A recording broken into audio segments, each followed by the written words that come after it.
Hey,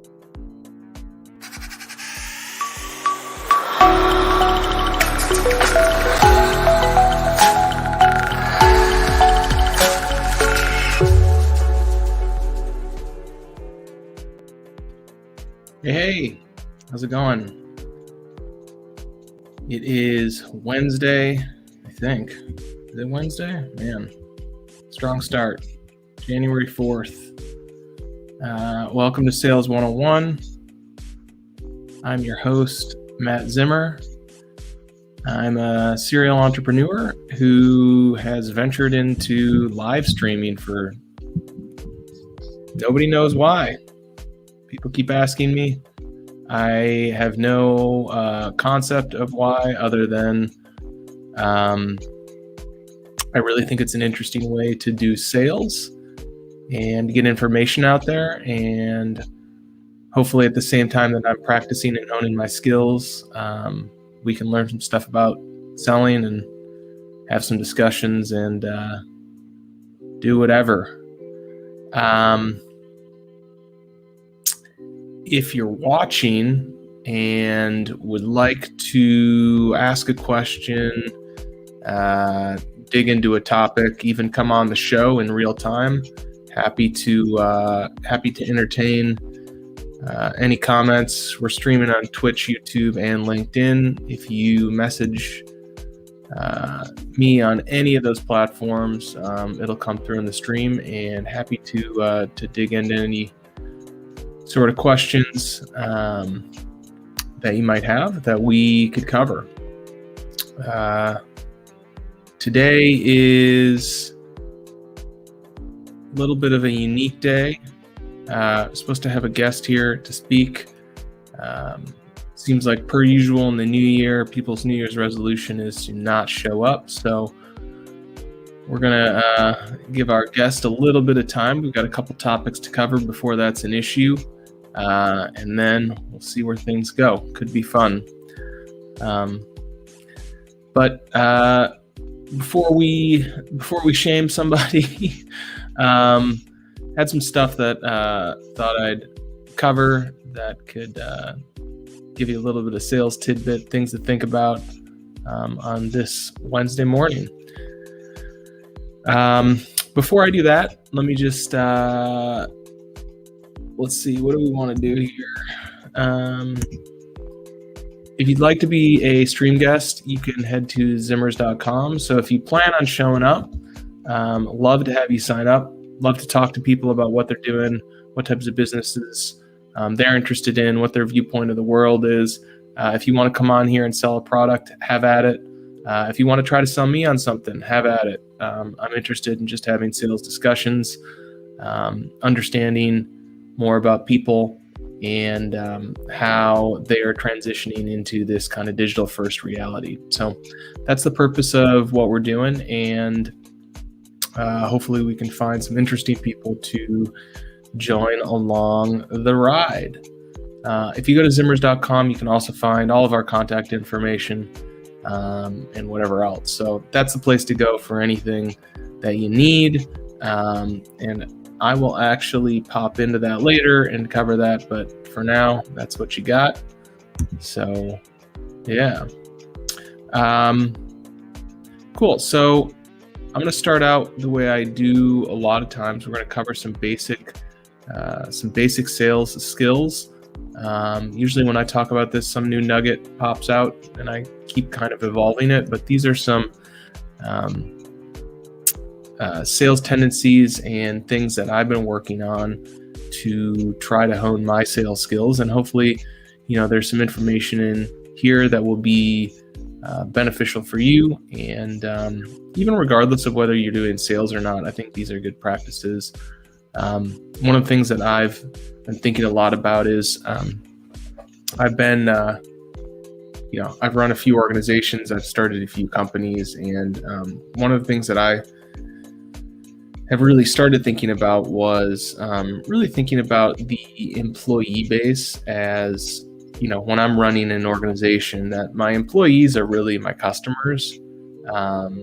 I need to make them happy. They're really, quote unquote, buying the product with their time. and obviously they're given something back. But making sure that we establish a positive relationship, I think is really important. So, while this is not necessarily focused on running an organization or how to run an organization, I think a lot of these tools are transferable from, to people that are maybe managing or doing things that are, quote unquote, not traditionally sales. So I don't think you need to take these things as simply, hey, I'm a salesman, I'm going out and doing sales. This is really how to, up your sales intelligence, and those types of soft skills that I think are beneficial today. Cool. So let's pop this up. If you've been on the stream before, you will have seen this stuff. If you haven't, you haven't. But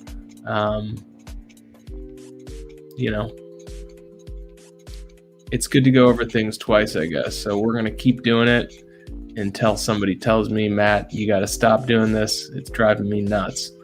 And that has not happened yet. So, all right. So where do we start? We start with our top 3 value attributes to consider. So in sales, what we are selling is we are selling value.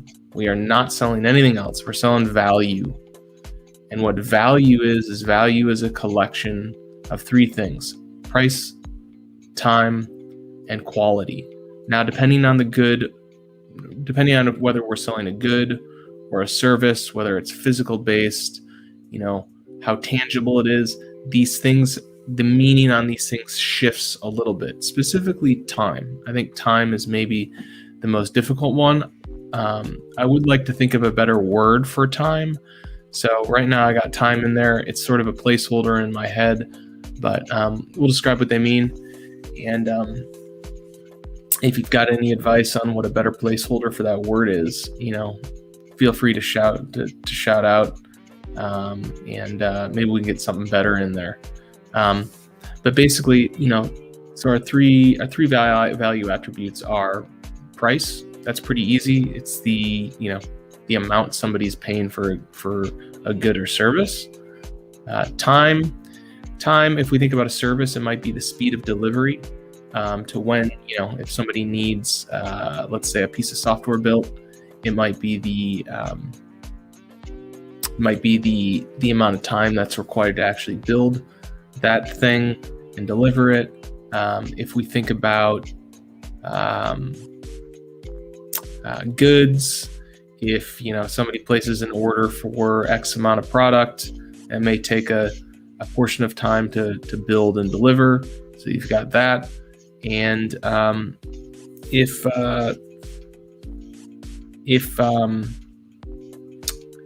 we think about a single product that somebody's purchasing, time could potentially be how long it takes somebody to learn how to use that good or service, for instance. All right, so that's what time is. And then quality is just the quality of the product or service. How you measure quality is kind of interesting. I think that's a pretty difficult one. Some people, high quality to one person may not be high quality to another person. So quality is interesting, but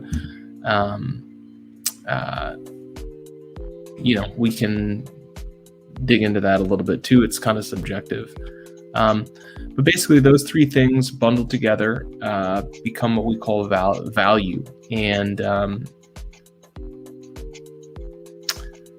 what we want to do is we want to match 3 levels of those items to the customer's expectations. And if we do that, we've nailed it. We're perfect. Now, oftentimes you can't do that because the customer wants something that, is in a price tier that we don't offer, or, kind of like they want in between 2 things or something like that. So we can't always, perfectly match, but, that's the goal. Yeah. So those are the 3 things we consider bundled together. Their value. Okay. So cool, we know the three things that we want to consider when we're selling, but like, how do we get through the process? All right. So here are the steps that we take in order to move to turning a prospect into a customer. So number one, what we want to do is we want to establish our baseline. So what establishing our baseline means is essentially we are talking to the customer or talking to the prospect and really determining what's the middle road of where they're kind of at. So if we think about each one of our attributes, our three attributes, being kind of like sliders, where maybe they go from 0 to 100, let's say, the baseline is going to be right in the middle. All right. So that's what we're establishing. What is the midpoint? Now,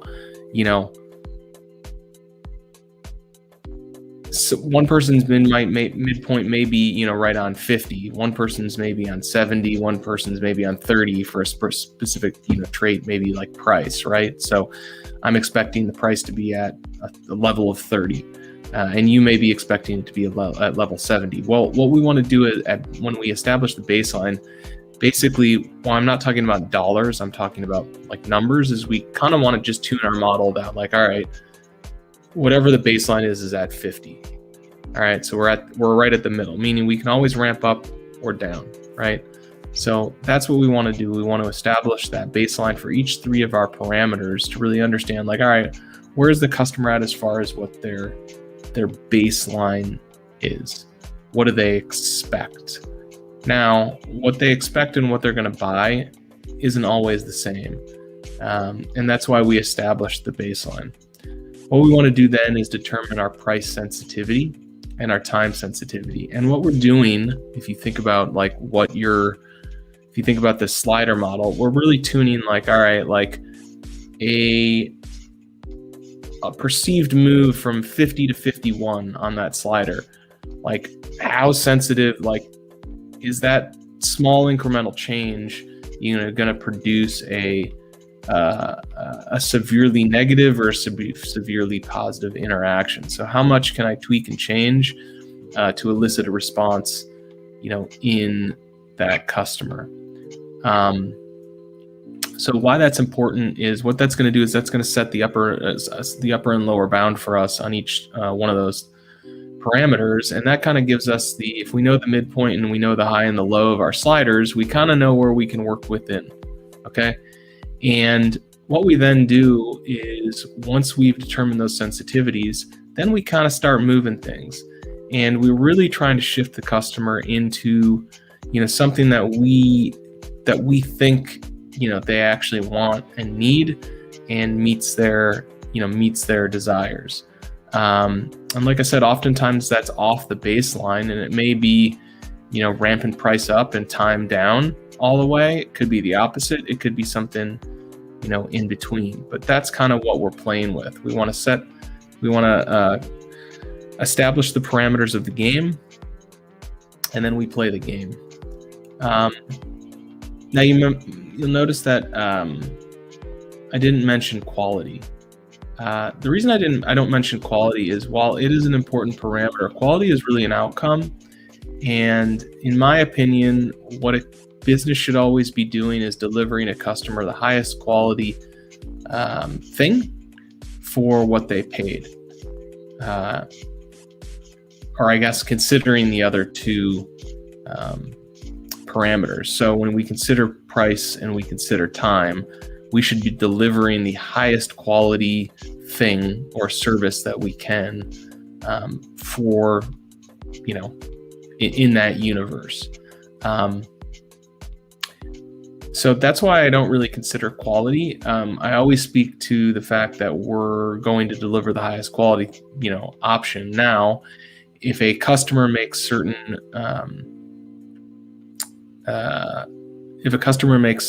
asks, and we know that those will affect quality, it's important that we let the customer know that quality will be affected, But at the end of the day, we're still, if quality is affected, we're still going to deliver the highest possible quality.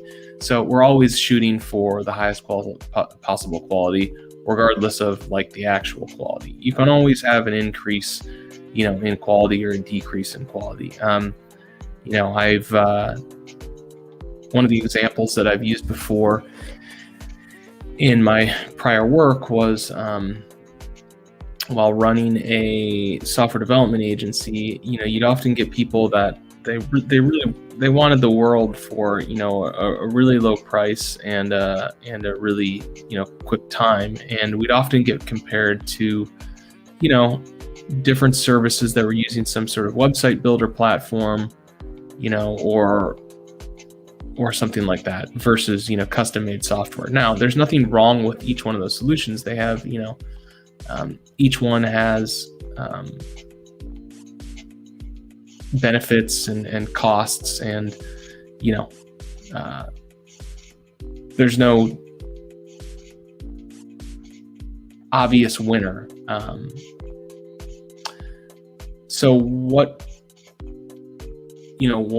my feedback to them was like, look, if you wanted us to make a custom made website, fully custom made website for $500, we can do it. If you want us to do it for $5, we can do it. If you want us to do it for 50 cents, we can do it.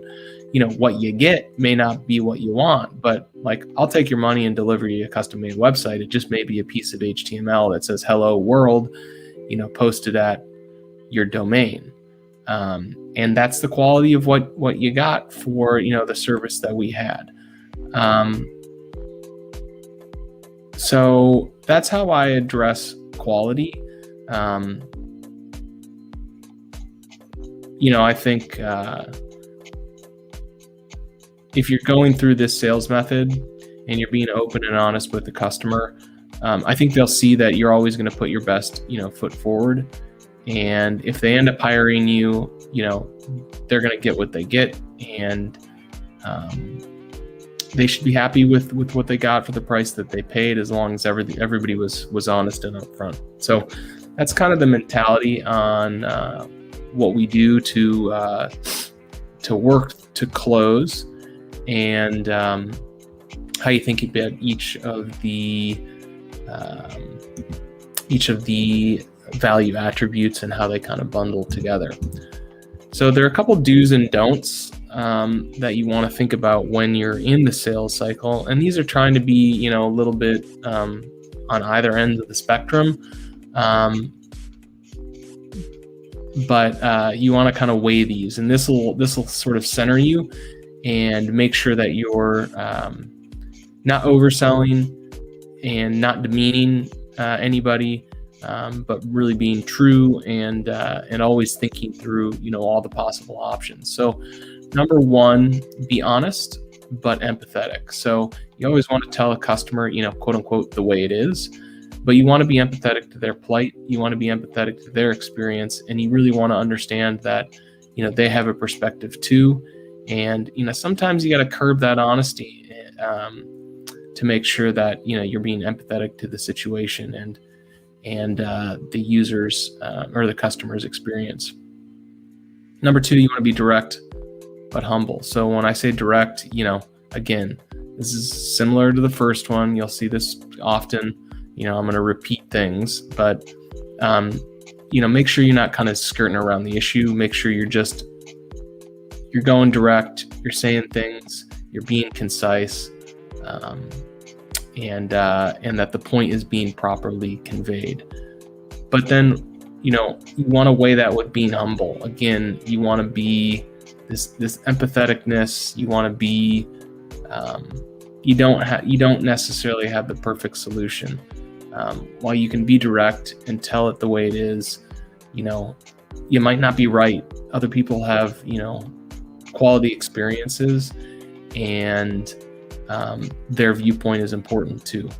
I think the last thing is maybe the most important one: be rigid but flexible. And this kind of goes into establishing our baselines, establishing sensitivities, and then kind of just going for it. The reality is a customer is going to ask you for the moon. They may ask you for things you don't do.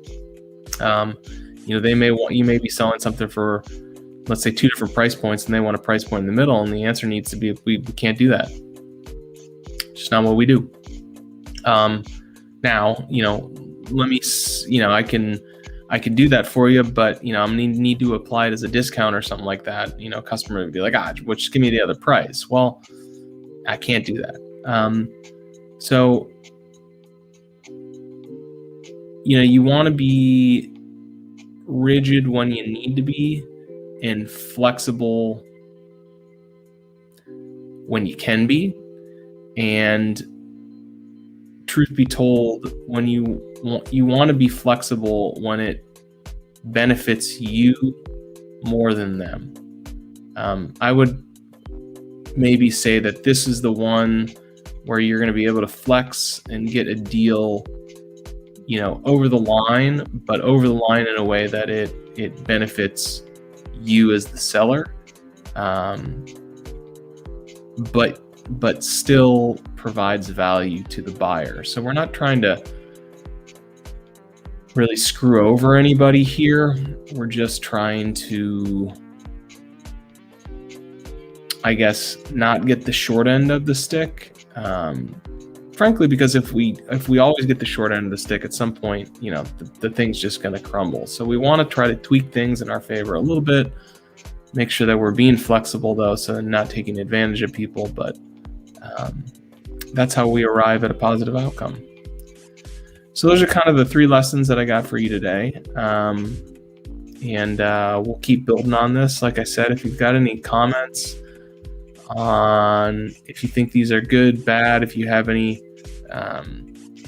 experience kind of working through these types of things, I would love to hear from you, and we'll try to add and build this out.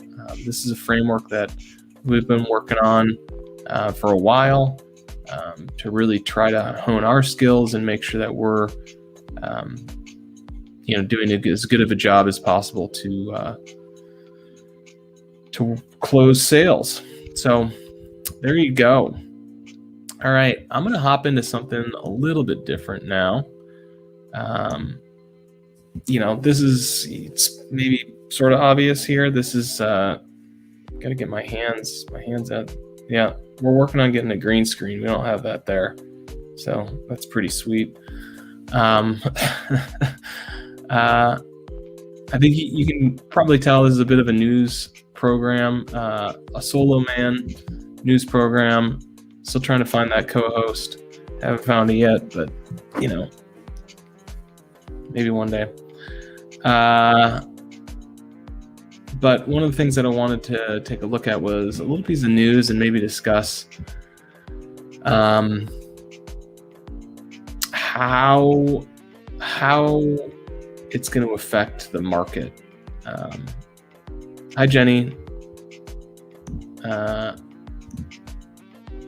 Thanks for saying it's cool. I'm not sure what's cool, but I appreciate the words of confidence. Anyway, I'm going to pop into a news story and kind of go through that and see what comes out of that. So, all right. So I saw a news story this morning actually, that says venture debt will be big for startups in 2023 and could break the bad habits of the boom years. So this is an article on Business Insider. I encourage you to read it. Actually, try to blow it up here a little bit, so maybe it's a little bit easier to read. What do we think? Does that work? There we go. All right, cool. So we're going to read through this and talk about some concepts here. If you have any questions or you got any thoughts on this, love to hear them. I have a lot. So just from that title, venture debt, obviously we're dealing with financing for startups, and the opinion of the article that it could break the bad habits of the boom years.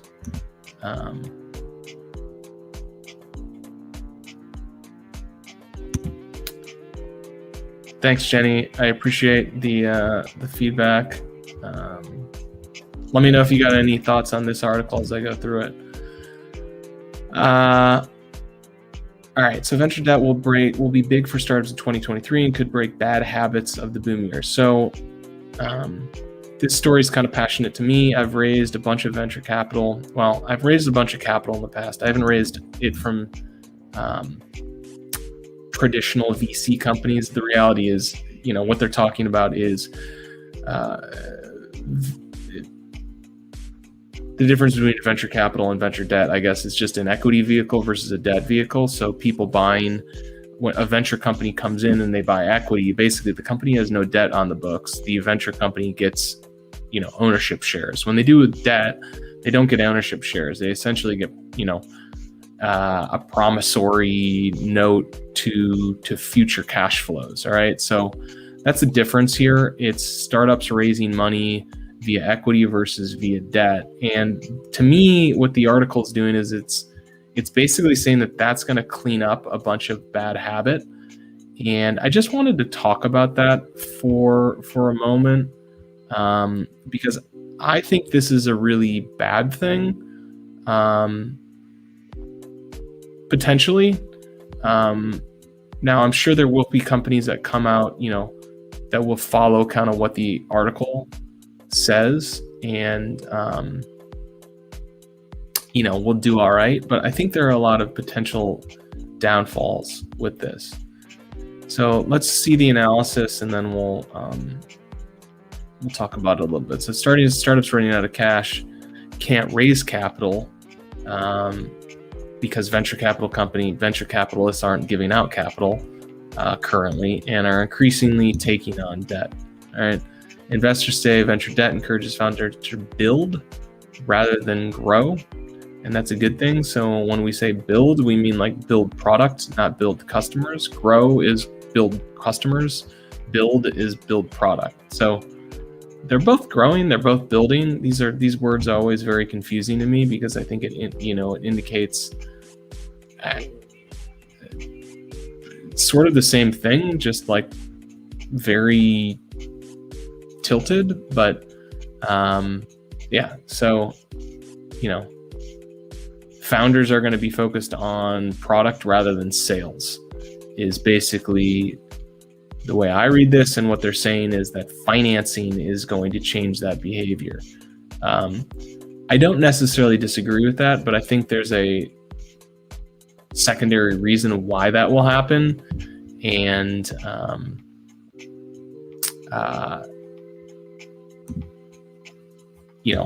it'll happen. Hey Jenny, I see your message. What I'll do is I will throw up the link in the stream right now, so you can get it right there. And I will actually throw it in the LinkedIn feed as well. Give me a second because I got to figure out how the heck to do this. I am new to live streaming and I have not quite figured out how to use the software all that well. You would think it's really easy, and it's not that it's hard, but it's harder than I would think, which is real dumb. But so let me see if I can get it. Here we go. There you go. It's also in the LinkedIn post. So you have it now if you're interested in reading. Cool. So the third point here is less cash means startups can focus on building innovative products that stand the test of time. Like, that makes no sense to me. How less cash means that? Like, no, less cash means founders have less to work with and need to take more risk. I don't know where that comes from. All right, so we get into the article. Startups are facing a problem in 2023. Nobody wants to give them money, at least not in the way they're used to. So I think that's accurate. I think that was true in 2022.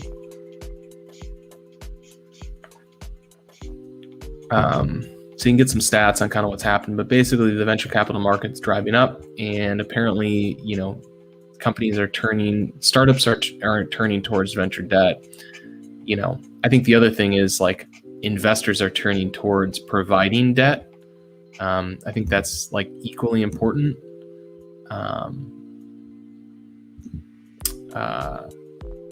This isn't just founders being like, oh, I'm gonna take debt now. It's like is what's being offered.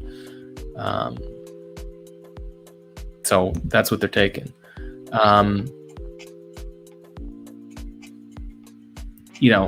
So I think this is where it gets interesting. So they say, some worry that the trend toward debt will stifle in innovation. I think my kind of take on this is,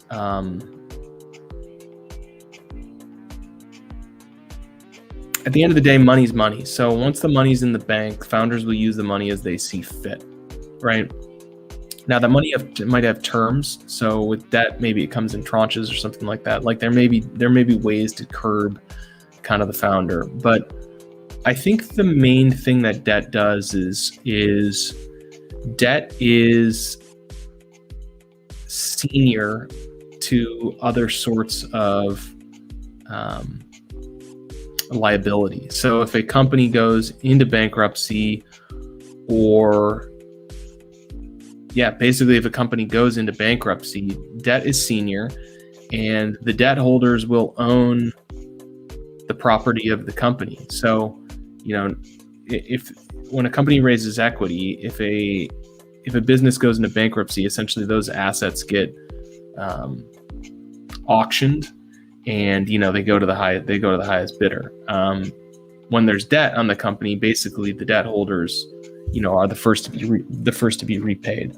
So I think what's getting set up here is something where basically we're encouraging founders to take on more risk than they had previously. And the way you're doing it is by levering up a company when it comes to, the amount of debt they're taking. And what basically you do is you're not valuing a company. So you're lowering quote unquote valuation, you're levering up debt, and you're basically saying to founders, hey, at some point in the future, you're going to need to pay back this principal and interest. And, what we're encouraging founders to do is go find cash flows. In my opinion, like if you can't find cash flows, you're going to lose your company.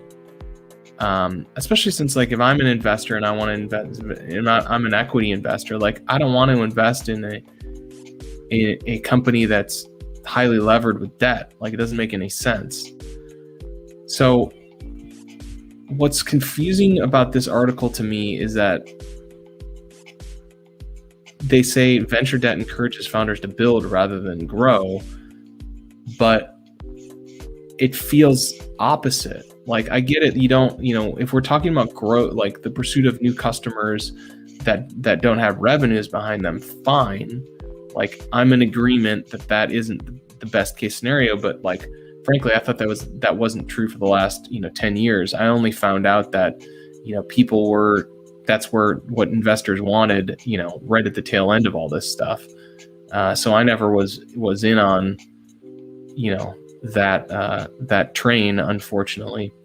But it seems really counterintuitive that that debt is going to encourage people to focus on product rather than customer. Like you're going to try to find the customer, you're going to try to get the money out of the customer. Now, if that means you got to build something for the customer to buy, fine, but I don't really agree or understand this kind of middle statement. And what it seems to me is what's happening is investors are basically trying to find an avenue to take ever greater value, off the table from founders. Now, in light of some really massive, IPOs and founders making paydays, I guess this sort of makes sense. But the reality is what those ones that you hear about are the minority. Most founders aren't making those types of checks. So, in the event that a founder finds himself like with a great company, but just hasn't figured out how to make cash flows work yet, but has got a great product and is getting into the market, but just, can't solve that cash flow problem, they're going to lose their shirt. And I think this is really terrible for the startup ecosystem. And personally, I'm not overly excited about it. One last point, and then I'll move on. I won't get too preachy here. I think if you listen to some stuff by Mark Cuban, he would agree with this. Cuban's often said, like, never start a business on debt. Just because it's got the word venture in front of it doesn't mean anything's different here. This is debt. And starting a business on debt is, frankly, in my opinion, a death sentence. And you should really reconsider before you do it. So that's what's going on there. I know there are probably some differing opinions on whether this is good or bad, but I just can't see how people are going to make this work long term. Hey Deepak, it seems my internet's too slow. I'll take a look at the feed. I've been having some internet issues recently, so I may need to change around the setup, but I'm not going to worry about it right now. So we'll see how it goes.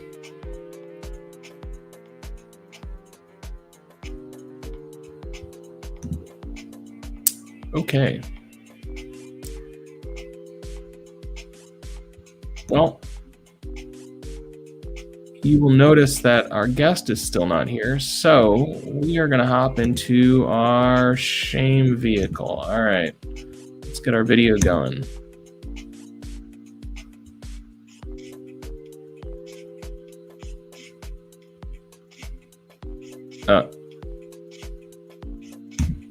It's supposed to say shame. I didn't get the one with audio, apparently. This is great. Like I said, I'm new here. All right. Well, see, Colin put up another article here from Investopedia. What is venture debt financing?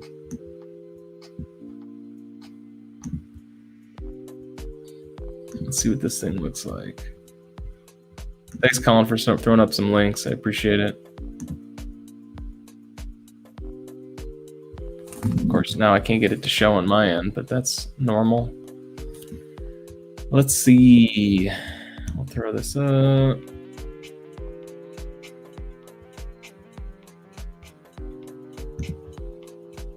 I'm sure this is thoroughly entertaining. If you're on the stream, apparently you can't find business content anywhere else. That's actually been my biggest issue. I don't think you find good business content anywhere.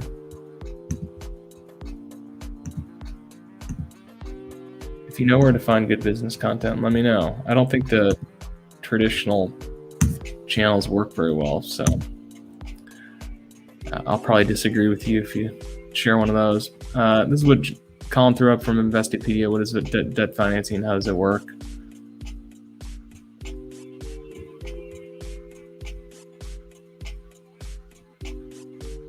Yeah, this is what's interesting to me. So it's like, looking to raise capital but not have proven track record of generating revenue. Like, if you think about like the last 20 years of venture capital financing, like, wasn't this just true? Like, that's what venture capital was financing. I guess, is that the venture part? Is the venture part the fact that, these companies are not revenue positive?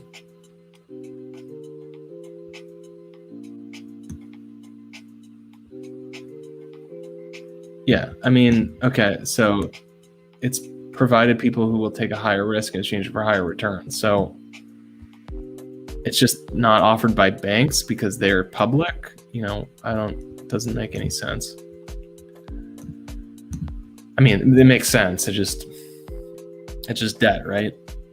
What's the difference? Form of a loan. Well, right. So debt. So it's just debt.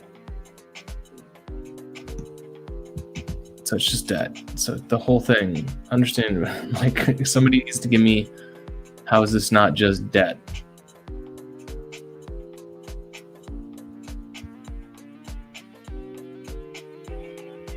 Yeah.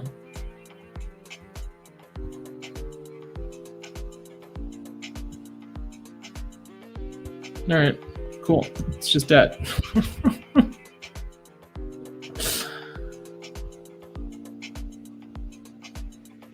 All right, so what do you, from startups, this is, let's see, from part service is basically a loan at a higher rate without giving equity to the company. From the investor perspective, less risk. I agree. I just don't think a company should start on debt. It's just debt. It's just a high interest loan. And we call it venture debt because it's not just a loan, but like loans come with, there's big negatives on loans. I get that there's big, you're not giving up equity, but like the legal implications of debt are like ironed into the legal system. Equity, I can basically create whatever agreement I want.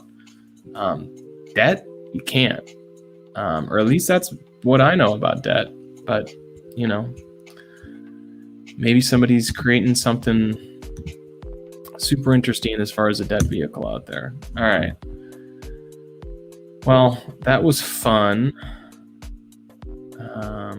Appreciate going through that. Quite interesting.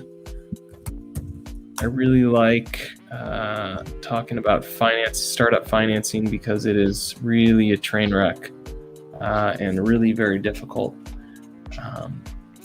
All right, before I pop into shaming my guest for not showing up today, let me just share our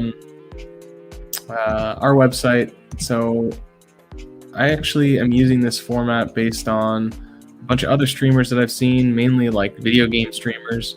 They all seem to do this pretty effectively. So it's just a simple website. If you go to Zimmers, ZIMMERZ.com, you can get a few key links there. If you want to be a guest on the show, there's a show sign up link. You can also send us an email, and then we got our broadcast channels. Something just really simple. It's where you can find all our contact information if you want to get involved. So you can go to zimmers.com and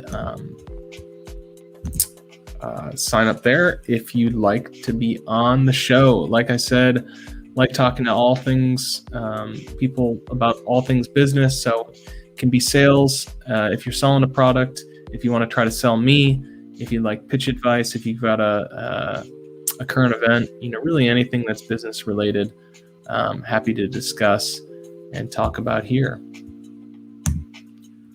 Cool. So I'm supposed to have a guest right now, and it's actually the second time this has happened in the new year, and I find it quite frustrating. And I'm actually tweaking my sign-up form to get more information from people so I can further shame them when they don't show up. And when I say shame them, I don't know how that's going to be perceived, but my kind of take on these things is, whether this show is a benefit to people or not, I don't know, maybe not. If you're watching, hopefully it's a little bit of a benefit.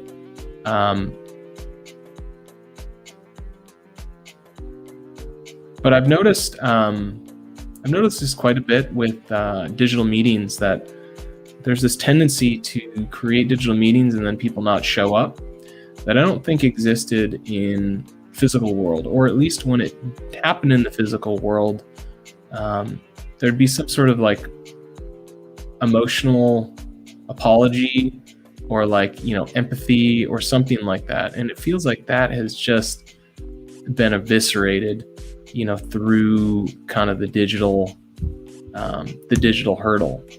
So the perspective that I'm going to take is when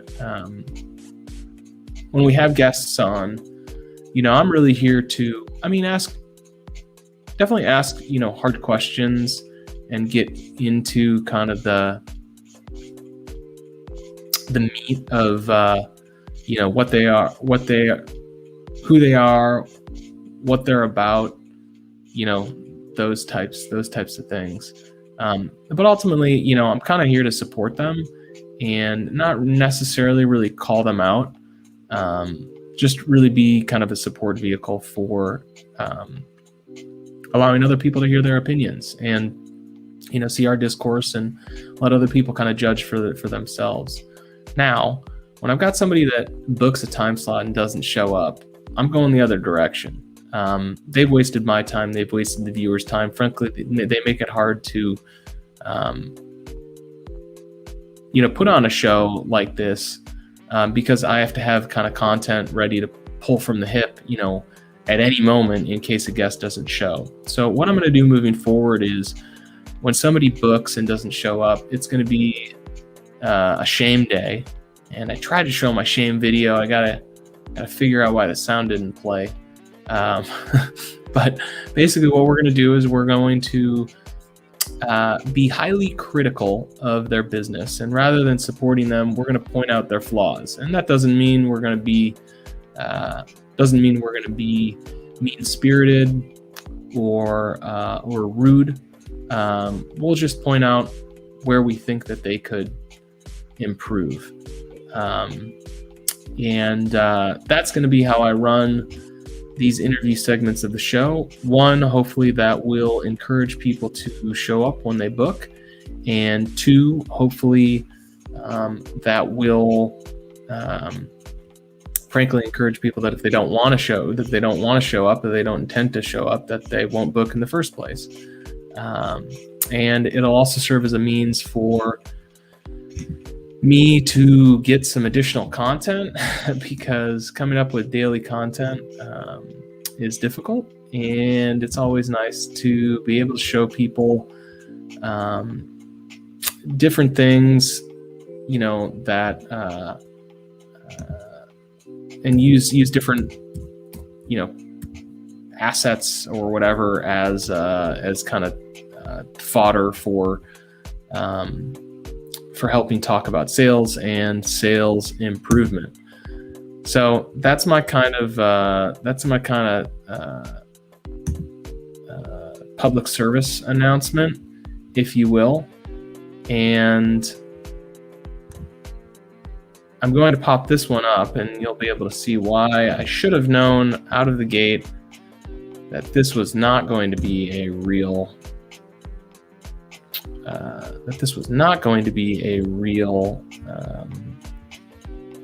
interview.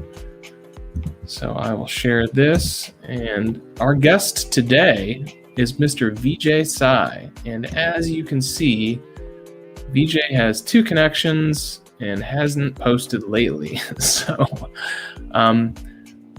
there's not even a whole lot to shame here, which is unfortunate. And on the day that I announce I'm going to shame people, but I figure I'd give you all some behind the scenes, inside baseball type stuff, what's going on. But if you know Vijay and you want to shame him, you should, because he's wasting everybody's time by booking an appointment and not showing up. So next time I will have some more ammo so that we can properly shame somebody for booking an appointment and not showing up. But unfortunately, today I failed. So I'll take that one. Yeah. Anyway, got some interesting guests coming up tomorrow and Friday. We actually have a second time slot open on Friday if anybody would like to book for that one as well. So I think we've got at least 2, maybe 3 guests over the next couple days. And then next week's open too, and I'll post something on LinkedIn to get that loaded up too. Like I said, if you want to come on, you can pitch your product. You can talk about what your service is, what you're doing. If you've got a specific topic you want to discuss or debate, happy to do that as well. And yeah. So I think that is going to be it for today's stream. I have actually got a sales meeting at 9:30 that I'm unfortunately not going to be able to share. Normally I would like to record those things, but this one I'm not able to do that. So we will be back tomorrow with some new content, some new guests, and continue to talk about sales in the digital world. So I wish you the best. Have a great day, and we'll see you tomorrow. Take care.